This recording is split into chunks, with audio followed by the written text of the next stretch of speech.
Injury, getting hurt on the bike, it's something we all know that can happen and could happen at any time, but it is something that we actually really think about or even talk about. Today I've come down to Fort Island Resort to catch up with Jordan Dunne after his big crash at around the Southern Masters in Gormanston a few weeks ago, to catch up with him and see what happened before the accident, what happened on the day, and how his recovery has been going afterwards. It's brought to you by BeforeMX.com, the classified ads website for everything off-road.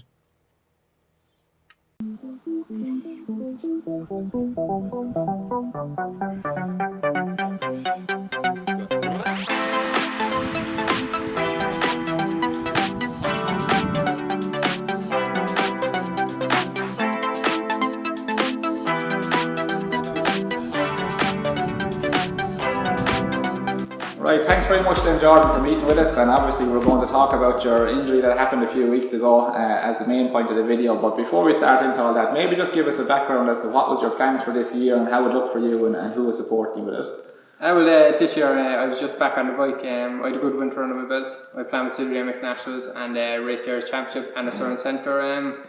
CCM were sponsoring me, and Stevie Mills up in GoMX and GH Racing were looking after me as well. So I had a good bit of sponsorship this year. So it's a pity the way the season ended, but I'm very appreciative of all the sponsors that looked after me this year.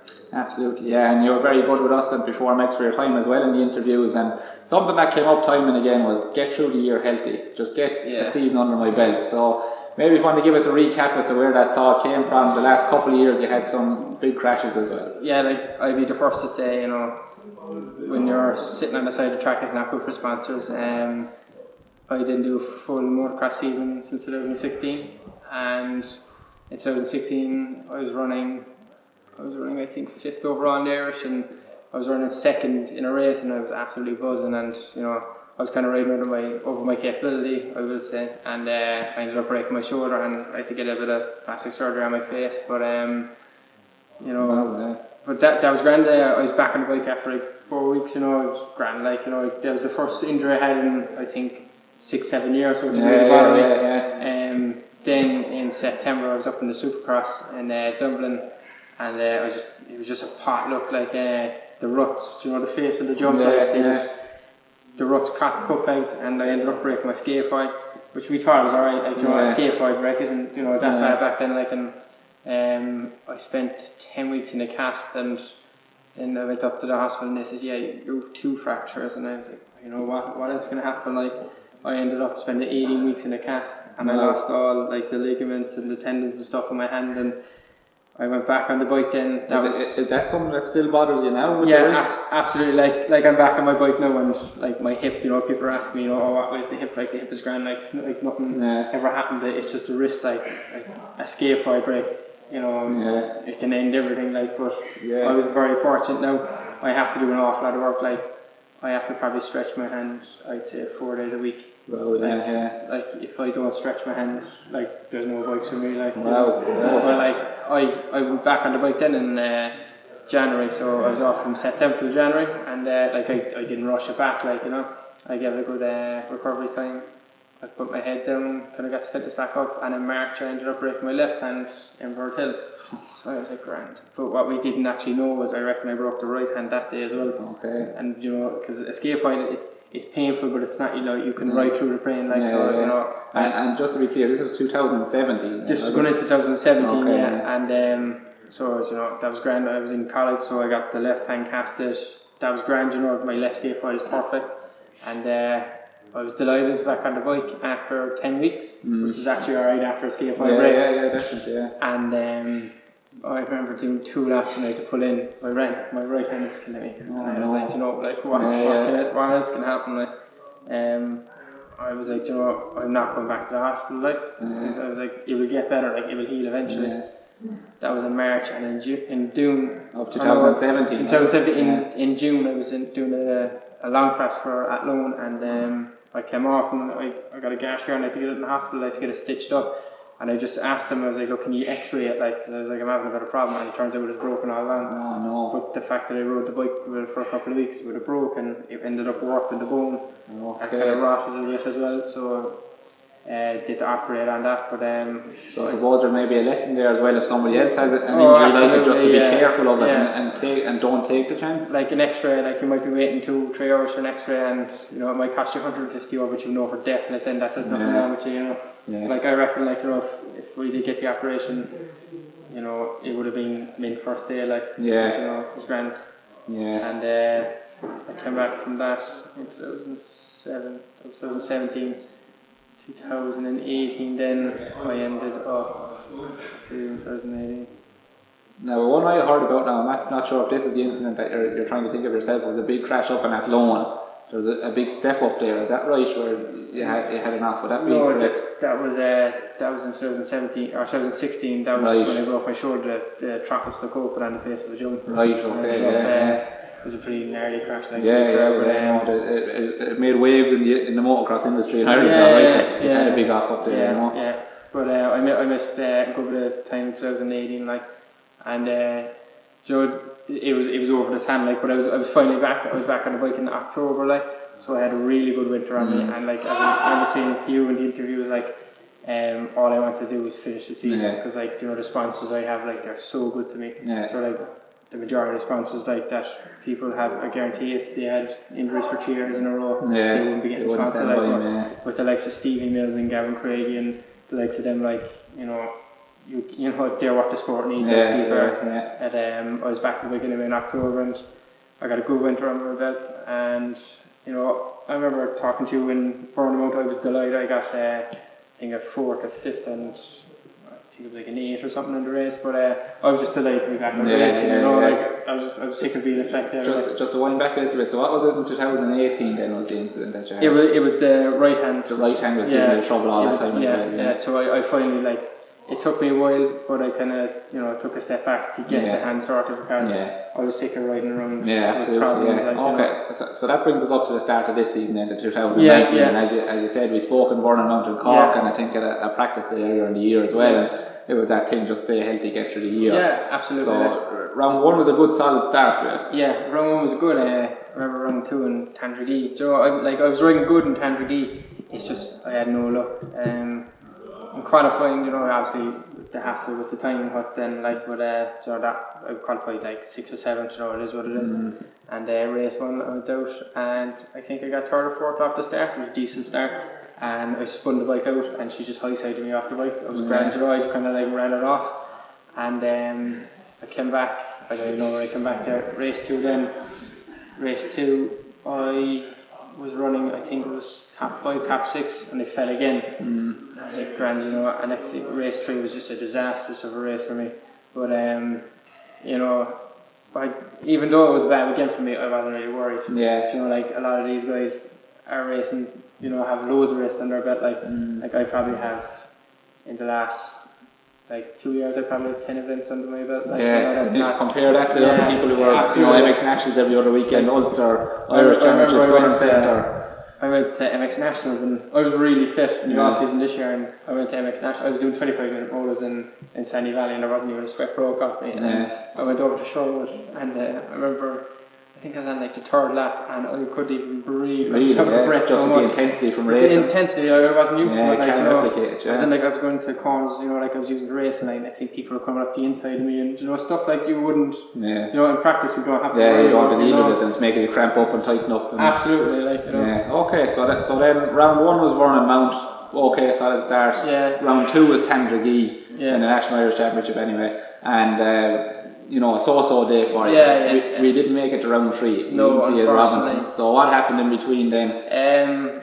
I was racing in Gormastown in May, and I wasn't really, I wasn't going very well that day, but I wasn't going very bad either. Just slow it right down for us now and take us through the day. So, you know, how the practice went, and maybe the first race, or I don't know exactly when the incident happened to you. Well, first off, I went down and walked the track with John and Mark Mooney and a buddy Tyrone that I work with, and I was just looking out for line choices and stuff like that, because so a lot of these tracks I didn't race in, you know, for the last couple of weeks. And I walked the track anyway, felt good, done a warm up, and went out in practice, and I was 3rd.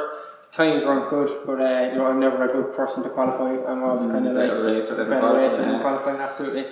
And first race, like I don't really have great memory. Like I don't have a lot of memories of the day. Like I think the first race, I don't even know that if I fell in the first race or the second race. So Oh my god. yeah, it's not that I don't like, I might have been knocked out, like, but it's just you don't want to remember them. Yeah, you block it out, yeah. But I do remember the crash. I remember Aidan was closing in. You don't remember if it was the first or second race, but you remember the crash. Yeah. It's just that stuff sticks with you, like. But I remember Aidan fell in the race, and Aidan McDonough. and when he fell, I passed him.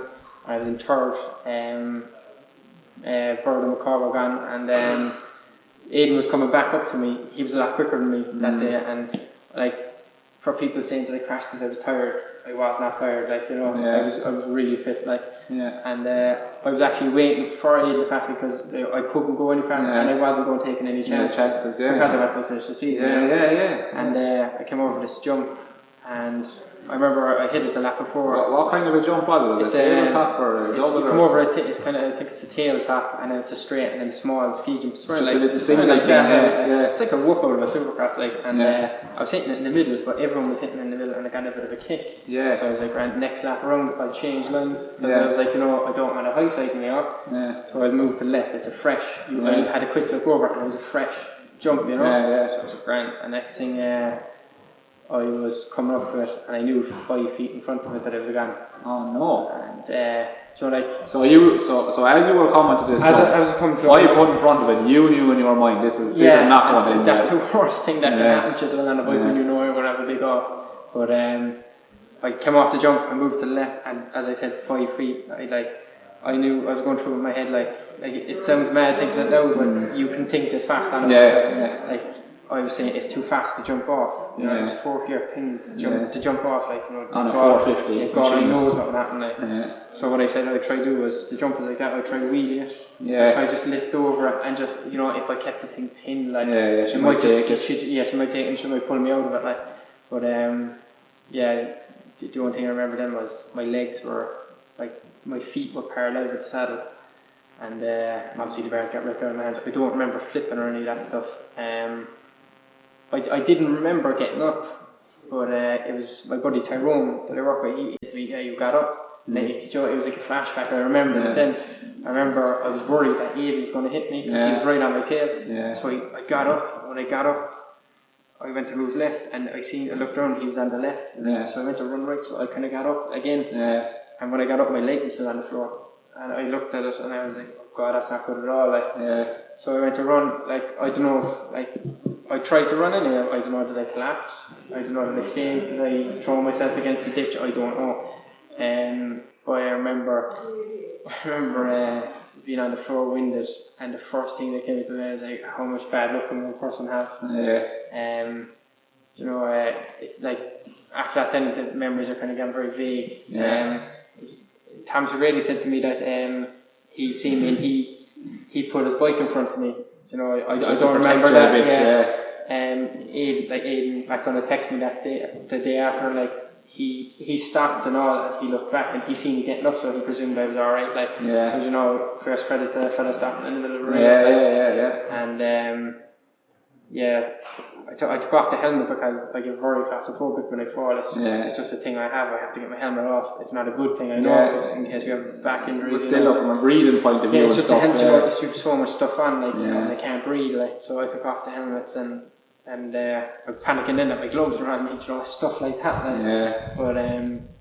But at the instant, like, the medics, there was people around me, like, you know, I don't know how many, there was a group of people around me, like, and I was shouting for gas, but it took a while for gas, like. And what does the gas do for you? The gas it's just, it numbs, like, your body and stuff. Like I've never repressed the gas in my life, as in I broke my leg. I broke my legs, my arms, my shoulders, whatever. Like, but you were just in that much pain, or that much confusion, or no, the pain in breaking the pelvis, as in, like, really, I wouldn't wish it on my worst enemy, as in, like I didn't even know where the pain was coming from. Like, I just knew. Just felt everywhere. Like, I was saying to my dad, was asking me, like, what's wrong with you? And I was saying to him, my boot had fierce pressure in it, and then my leg, I couldn't move my leg. I couldn't feel my leg or anything like that. And they were trying to put me onto the board and stuff like that, but they gave me the gas eventually. But I kind of started panicking then because, as I said, it numbs your whole body. And like I broke my shoulder and alone that day, and they gave me gas, and I was like that. I was like, my shoulder's grand. I broke my shoulder. But like when they gave me the gas, it done nothing for me. Wow. And I was like, oh god, man, you know what happened there? I still didn't know what the injuries were. They cut the pants and they cut all this up here. But the leg went out like a balloon. Really, yeah. So they were like, Grant, it's a broken femur. Yeah. I was like, Grant, I was like, just get me on the stretcher, I need to go. And they were putting me on the stretcher, you know, bits and pieces. Like, you know, they were doing the best they could. You know, they didn't want to hurt me. They wanted, like, you know, like, lift up, put in a small lift up, put in. I just said to them, I was like, horsing onto the stretcher because I prefer 10 seconds of excruciating pain rather than, you know, 5 minutes of drips and grabs. I was like, just do it. And like if someone never seen me with an injury before, they'd say I'm a bad patient because like I was shouting, going with stuff, you know, the pain. Because my brother says to me, he was like, the ambulance came up to him and they were like, is he a bad patient? Because I was shouting so much. And my brother was like, you know, like went through the injuries. He was like, I've never heard him shout like that before, you know. But they got me onto the stretcher, and then you know, like more bad luck happened. The ambulance got lost going to the hospital. So I remember the gas ran out. They wouldn't give me any more. So it was grand. And we were stopped in the car park. My brother was like, what are we doing in the car park, lads? And the ambulance was like, we're just trying to find the hospital. You know? I won't say what the brother said to the ambulance driver, but I keep that. And but I got into the hospital then. I think I went into the room and they wouldn't leave me in with anyone. John knows more about it really than I do. Like, I was in a room, there was around 10 people around me, they were cutting stuff off me left, right and centre. I started having more then because like, I had pod knee braces, like, and they're expensive knee braces. Absolutely. They were just about to cut them off. I was like, whatever you do not cut. I said, amputate the leg before take the leg before the knee brace. And they sent me down. Now, to be fair, I would say like Tala Hospital, like, or Dublin Hospital, was it? Oh, sorry, Drogheda Hospital. I'm after being so many hospitals. Drogheda Hospital, like, they done everything for me. Like, they were so good to me. As I said, there was 10 in the room. They were all looking at me. You know, I didn't know where the pain was coming from. Like, it connects everything together. Like, and they X-rayed me. They put me through an MRI, CT scans. They done everything, examined my brain, like, you know. And and was that all done that evening, or was it? This was done, I'd say, within half an hour. I've been in the hospital. Really? They were that quick there. It was like down with tools and everyone. So it's not like me. It was. There was no waiting around in the A&E or anything like that. Like, and because they, like, you know, they asked me. They were like, you know, did you have any previous injuries? And I said yeah. And they asked me what I broke, and I said, oh, I'm not going through that now. This. And they made me, and I went through the list, and they were like, right, what was your leg like on a scale of 1 to 10? I was like, the leg was probably a 6. They were like, what's this like? I said, a 10. So, you know, they knew it then, like, but when I was brought down to the x-rays, the doctor came up to John after the x-ray. They didn't want to tell me, I'd say, because they didn't want to panic me. I had internal bleeding. Oh no. Yeah, I had bleeding all around the pelvis inside of me, and there's an artery that runs across there, and they said like okay, if you get that artery, like, you know, they need to get that, or, you know, like God only knows what can happen. Like, you know, it could be very, very bad. Yeah, you don't even want to think about it. You know? But they said, you know, it's not the artery, it's just internal bleeding. It'll be grand. Or it's just internal bleeding. That's all it is. Don't worry about it. Like, it's not the artery. But I remember a nurse came up to me then and she said, hey, you're looking good anyway. And I was like, what do you mean? And she said to me, she goes, we don't think you've any broken bones. And I turned around to her and I was like, I wasn't. And I wasn't being rude, exactly. I was like, there's something not right with me. I was like, I'm in excruciating pain. Like, and she was like, oh yeah, and look, the tablets will kick in a few minutes. And I was like, grand, you know. And I see the doctor came back and they started panicking. Then they wanted me to get, like, it was like a kidney belt for all the world. But when they put that on to me, then they were explaining I had broken pelvis in 3 places. I had a crack in the pelvis going out to the socket of the femur. I had the internal bleeding. I couldn't go for a week. I was passing kidney stones and blood. Oh my God. The muscle came away from the back of my leg.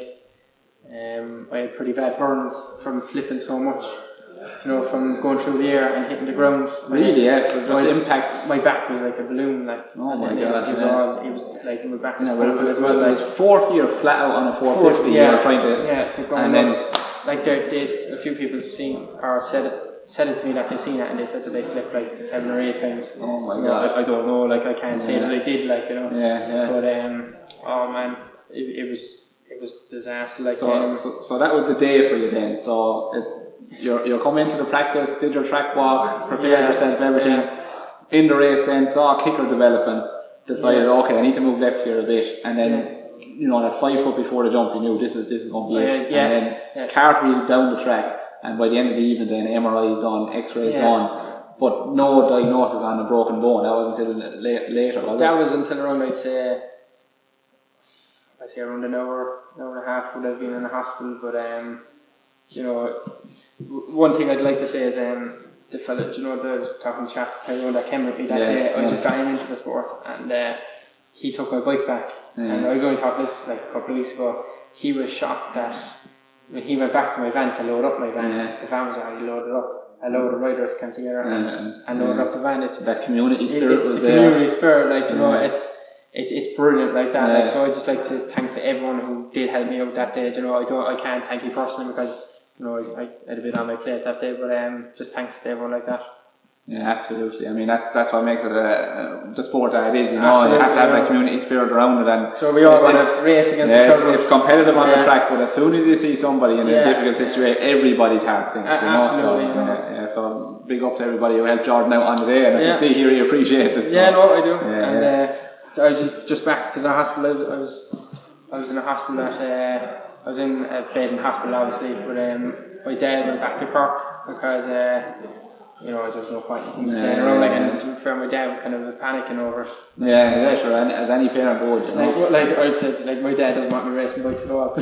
He wants me taking on golfing or something. It's just never going to happen with me. But and my mum was in Lanzarote at the time. She was on holidays with her sisters. Yeah. So she doesn't think so, but I think it was a good thing that she was away because I wouldn't like her to see me that way. Yeah, absolutely. But sure, as I said, the leg was swollen up most of the way, back in bits. Not able to go to the toilet, everything So. But they put me into a room. It was a public room, and John was staying with me, and I just said to John, look, go get a hotel because I said I'm not going to sleep. And I was like, it's pointless you staying here and you'll be wrecked for tomorrow before you go up to me tomorrow morning and keep me a bit of company, that kind of thing. And I remember, I think it was 8 o'clock, there was a junkie came in with a broken hand. And he was shouting and roaring and all this. And next thing he started requesting heroin and stuff like that. It's not what you want to be dealing with after a big crash. That's not what you want to be dealing with, but I suppose that's no one's fault either within the health service or anything like that, They gave me a private room then. They woke. I didn't sleep at all. I think I slept for half an hour. Pain of it. Can't sleep. I went into a private room at 6 o'clock, and the room they gave me was second to none. To be fair to them, like I had my own private toilet, sink, shower. I couldn't use them, but they were still nice to have. But I had a TV and an electric bed that I could fold up and down, so it was grand. And it was a big shout out to my brother as well. Like he stayed with me the whole time.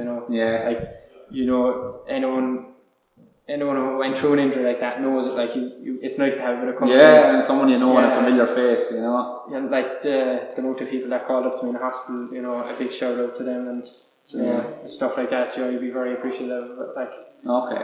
Absolutely. Thanks to everybody for doing that. Right, so I've had this crash then, and been through the hospital and everything that way, and you have to let the people know that this has happened. So you've got work to call and sponsors to call. And how was that for you, John? Work is probably the one that you'd be dreading, but I'm very, very lucky where I work. I work down in the marina. I work for CAB, their main Ford dealership in Cork, but they're big into sports. So it's different if I was ringing in with a hangover or something that's not me. I rang them. I rang them Monday morning, and they obviously heard the news because I got back to them, and I was like, I'll be into work at all today. And you know, like they didn't want to know when I'd be back. They just wanted to know how it was. So they're more concerned about you trying to look after yourself. They were like, worry about they were like, don't worry about it and stuff like that. And like I think I did the work a week later in a Zimmer frame. You know, it was a bit slow, like. But like I said to them, I was like, look, the doctor said 12 to 13 weeks, but I'll have that. Like, and they were like, don't, just take your time. So there's no rush to come back. So like, you know, to John and Connor, you know, like a big shout out to them. And another one is like Gavin Craig. He's my main sponsor in CCM.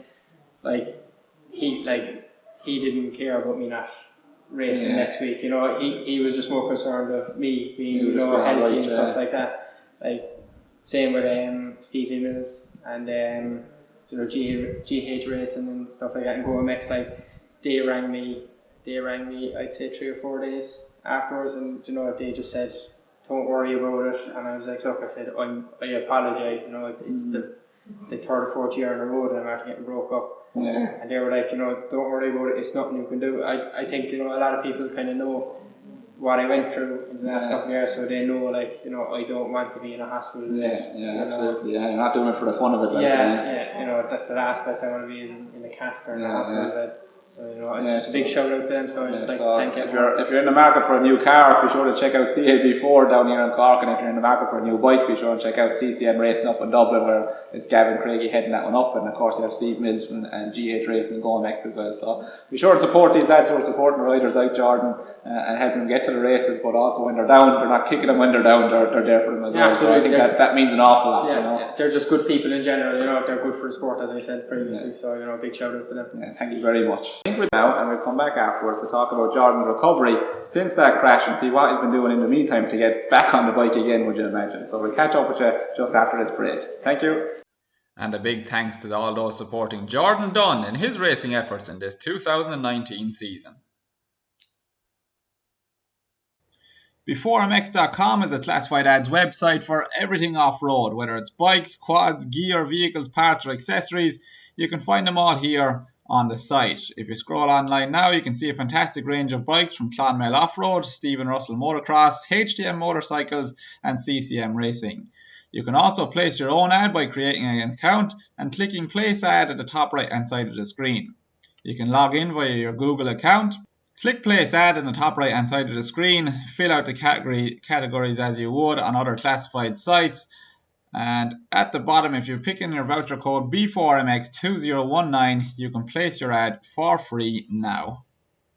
Right, so welcome back here, and we have another face with us in camera now, and this is Jordan's coach Tom, and what we're going to go through now is the recovery since the accident. So whether you believe it or not, it's actually only 7 weeks since Jordan had this crash, and you can see him back here in the gym, and not only that, but also back on the bike in the last weekend as well. And I think a big part of his recovery in that might be due to this man here beside me, Tom. So Tom, if you want to just give us a little insight as to what you're about here first, and then what you went through with Jordan after his crash. So I'm based in Fort Island Resort. I have my own little studio up in the academy.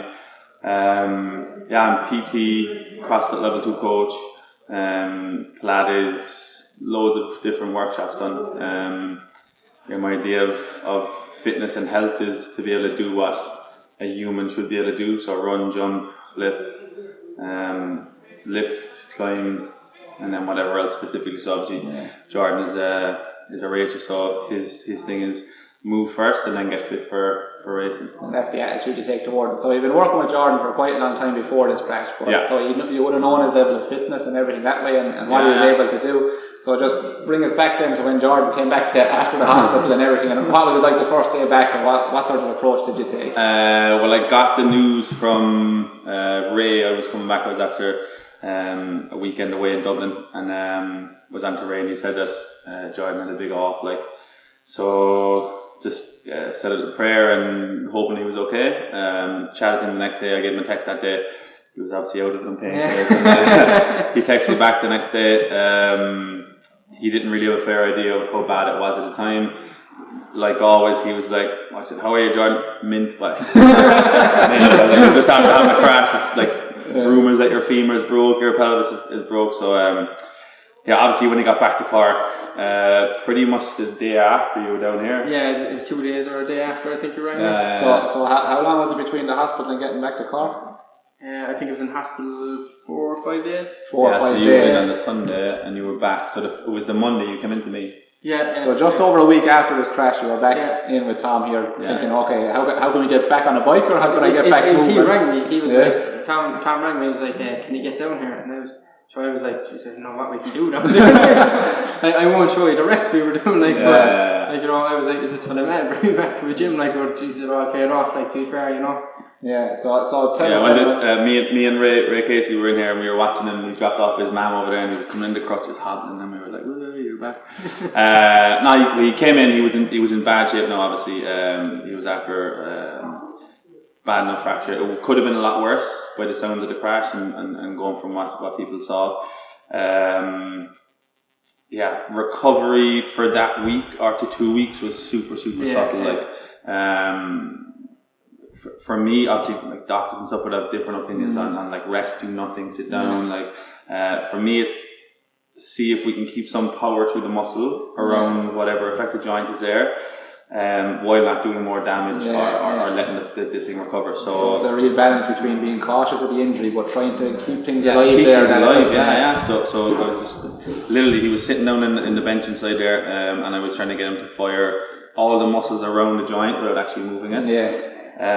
Which was tough. Like he was sweating. He was sweating. So that's just kind of holding your leg here. We were in 90 degrees, and I was saying, right, get hammy to fire, get quad to fire, get hip flexor to fire. He didn't have the power to lift his leg up that day. I think you came back on the Thursday, and he had maybe about 6 inches of flexion in the hip, which was good. Meant the muscles were firing. We didn't tell the doctors, but the week after that we did a little bit with a single crutch, looked for some walking patterns, tried to get the glute to fire, which would be an extensor of the hip, which we all would need. And then 2 weeks later, we probably started to load it with a single leg. So that was 3 weeks after the crash. Got the crutches away, did some more like isometric loading of the muscles. And then probably like 4 weeks after that was when we really started to, like the joint or the bone would start to heal at that point. So we'd really push range without load, and grease the femur, obviously that sits in the ball and socket joint of the hip. Really try and grease that so it wouldn't seize up. Just like a seized up swing arm, trying to get everything back going again, get the full movement. But like anything I asked him to do, he did every day. Like obviously after a crash you'd be bummed and you'd be like a little bit low, but every day, how you feeling? Oh, mint, bye. Feeling good. No, but on a serious note though, like if I told him to do 1,000 reps of something, as boring as it would have sounded, he would have done 1,000 reps, and he's reaping the benefits now. Like like back on the bike, you know, it was a big crash. He is back to 90% fitness as regards cardiovascular fitness. Strength wise, we've no reason to. For me, that's nearly unbelievable to go from, because I've had big crashes myself in motocross. I had a big one up on Desert Marathon last year over the double after the mobile, and I was really shocked. I wasn't broke up or anything, but it was just the whole thought of like, we're getting back into this thing again, and to have the commitment. And in just 7 weeks, from internal bleeding, broken pelvis, separated muscle, I don't know, did you actually break the femur or not, ruined back, all of that stuff, to being back in a position where you're at 90% fitness again, for me, that's a real testament to the work that you did here together. And today actually we have a retest for workout from the 9th of April, when 9th of April was, you came to me last September, so we would have had a good few months of building, and it was obviously he was into his season at that point, wasn't it? After burn him up, so he was probably at his fittest after winter training, so it'd be a good old test today to see where we're at as regards when he was at peak fitness to now, so it'll be a good old test. Right, so this is the work of the lads in today. A, B, C, which was C was a repeat workout from the 9th of April, as I talked about earlier on. It was when Jordan was at his peak. So 20-minute AMRAP, 30 wall balls at 20 pounds, 10 calories ski, row and bike where you alternate between them every round, 20 bar facing burpees, and then 10 kettlebell swings at 24 kgs. So 9th of April he got 4 rounds, 20 minutes he was done. Today 5 rounds. So 90% fitness, obviously his fitness level has gone up since the 9th of April. Great to have these little benchmark workouts to see that we can go back on and see where he's at. So this is Savage. So Ray also got 5 rounds. Ray was a little bit quicker coming in here. Jordan pushed towards the end to get that last round. Really, really good stuff. A lot of positives there for Jordan. And how long into the recovery process was it for you, Jordan, when you started thinking, I want to be back on the bike again? Was it like you're sitting in the hospital thinking you want to be back on the bike? Or was it a week later? You know, when did you think? So, as I said, like, you know, my dad doesn't want me racing bikes and all, so I had to listen to that now for Sunday night, but I'd say it was Monday afternoon, and my dad was building a new camper for the bikes, and I rang Monday afternoon, and I just said to him, I was like, make sure that camper van's ready for me to go back, because I'm not going back in this winter. Yeah, but so, your dad rides bikes as well as your brother and everyone. They used to, they don't anymore, you know.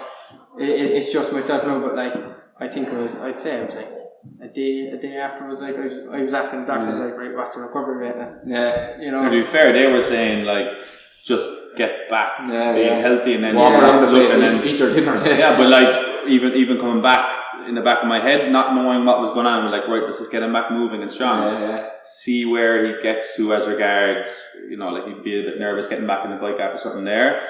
But if we could get his body super, super strong, that's a bit of confidence to go right on back here. But like in my head, I was thinking like possibly 12 weeks. Happened a lot quicker than that. But even at that, I was like, look, see how it is. Like, you know, take a steady here, like. And then he went to the surgeon for a post-op, and he was like, how long are you off the crutches? And he was like, 4 weeks maybe. Oh shit! So the surgeon gave him the okay, and then that was a bit of confidence to go. Oh shit! Well, like the surgeon said it, like maybe I'm okay. But like I knew that maybe 2 weeks ago that you were right. But at the same time, there's no rush to get back in the bike. You know, there's no pressure for an event. Maybe the same as that scaphoid injury. Like, you know, you maybe you say no, I'm fine, I'm grand, but just a little bit extra time and effort to make sure you're right. And the season has gone already. Like, so what's the point in rushing back for the second last round? You know, you're not going to get anything out of it. You might as well wait until you come back until you're 100%. You know. Yeah, definitely. Get back on the bike as well, like that. But physically, he's an awesome shit, man. Yeah. So I suppose that's the recovery side of it kind of covered off then, Tom. And maybe we just to end it up then, we'll talk a little bit about what your plans are for now for the next few weeks, few months. Yeah. What's it looking like for Jordan Dunne and motocross? Well, at the start I was saying I just want to go back on my bike and I just want to ride my bike, go practicing. But now I want to go back racing. But I think I'm just going to do motor circus. I'll see how I get on the motor circus, and I might do a few certain centres here and there, but I'm not in no rush. I don't think I'm going to do another Irish Championship until next year, because you know the pace is so high on the Irish Championship. Yeah, they're tough tracks. The Desert Marathon's a tough track, and Athlone as fast as I probably wouldn't have 20 minutes race time in me, like, you know, as I was saying in Sherwood, you know, like reactions and stuff like that. You have to build it up from racing, like. But I'd say like, I will be racing motor circus because that's such a good event. You know, that's such a fun event. I can, you know, recommend going to that myself. Yeah, absolutely, it's the best event in the country. You know, so I'm looking forward to that. But I won't be doing anything seriously. You know, I'll be doing the long cross and the motocross. I probably won't be doing the supercross. Yeah. But just go try and have fun. Yeah, absolutely. And maybe just one little final funny one to end up with then, Tom. So it's something I asked Tom before we started the interview today about, but I presume you train more than just motocross racers here. So how does Jordan's fitness compare to other athletes in other sports, and what sports do they come from? I'm in Fort Island Resort, obviously, so there's quite a lot of golfers that I would train, which you would need a high level of cardiovascular fitness. Himself and Ray train together. They train the hardest out of anyone. Really? Just simply because of their heart rate within the race. So if you have a 20-minute race, obviously, if people like all your listeners are going to be racers, so they're going to know heart rate just peaks even before you come off that line. You're already with adrenaline. And then if you have a little bit of a wobble, heart rate spikes. So, the level that they have to train at as regards heart rate for 20 minutes, like today's working now is 20 minutes, they'll be flat out for 20 minutes. So they train like ridiculously hard within the off season. In their season, they need to be fit enough for the race and then to hold a certain level of fitness. Like I train some soccer players, some GAA players. It's for me, it's just trying to get their specific energy system needed, and then maximize that. So like for the absolutely, boys, it's like top end. So like if you're maxing out your engine at high revs, that's where they need to be. So it's a little bit comparing apples and oranges, comparing a motocross racer to a GAA player or a soccer player or whatever. Like the ground level stuff, how they move, they need to move again like a human. They need to be really, really strong. But then the specific stuff is, right, how do we train the energy system that they'll need for their sport? Absolutely. And hone that in. And perfect. All right. Well, thanks very much for talking to me here this evening. Jordan, I'd say best of luck with your recovery, but you seem to be pretty much there already. And Tom, thanks for your time as well this evening. So be sure and catch Jordan at the Motor Circus if you go to it, and maybe not at the National Irish Rounds, but back for next season again. So we'll talk to you the next time.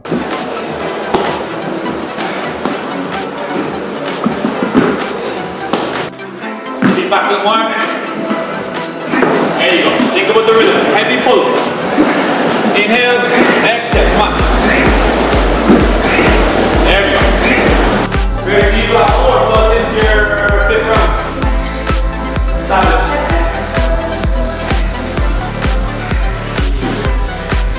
You got a thumbs up. So that's Jordan's story on his road to recovery after that big crash in Gormiston a few weeks ago. And you can see here that his spirits haven't been broken and he's looking forward to getting back on the bike again.